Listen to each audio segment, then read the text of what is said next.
देवस्थानांना कोणत्याही प्रकारची नोटीस न देता जिल्ह्यातील अनेक देवस्थानांच्या देवरहाटीच्या भूमी शासनाने बेकायदेशीररित्या परस्पर कर्ह्यात घेतल्या आहे। या सर्व भूमी शासनाने परत देवस्थानांच्या नावे पूर्ववत कराव्या या मागणीसाठी आज शहरातील केळसकर नाका येथे दापोली मंडणगड तालुक्यातील मंदिर विश्वस्त ग्रामस्थ धर्मप्रेमी एकत्र आले होते। महसूल अधिनियम व तरतुदींचे पालन न करता बेकायदेशीररित्या महाराष्ट्र शासन अशी नोंद केल्याने भक्तगण ग्रामस्थ विश्वस्त यांच्यामध्ये तीव्र असंतोष निर्माण झाला आहे। हा असंतोष सदनशीर मार्गाने या आंदोलनाद्वारे प्रकट केला आहे।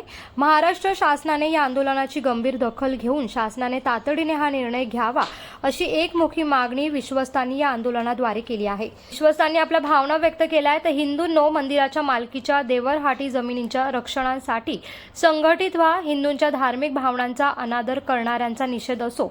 मंदिरांच्या देवराई जमिनी वाचवा, हिंदू संस्कृती वाचवा या घोषणांनी परिसर दुमदुमला होता। यावेळेस अनेक नेते, कार्यकर्ते आणि मान्यवर मंडळी मोठ्या संख्येने उपस्थित होते। आंदोलनानंतर मुख्यमंत्री, उपमुख्यमंत्री, महसूल मंत्री यांच्या नावे असलेले निवेदन प्रांताधिकारी डॉक्टर विजयकुमार सूर्यवंशी आणि तहसीलदार अर्चना बोंबे घोलप यांना देण्यात आले।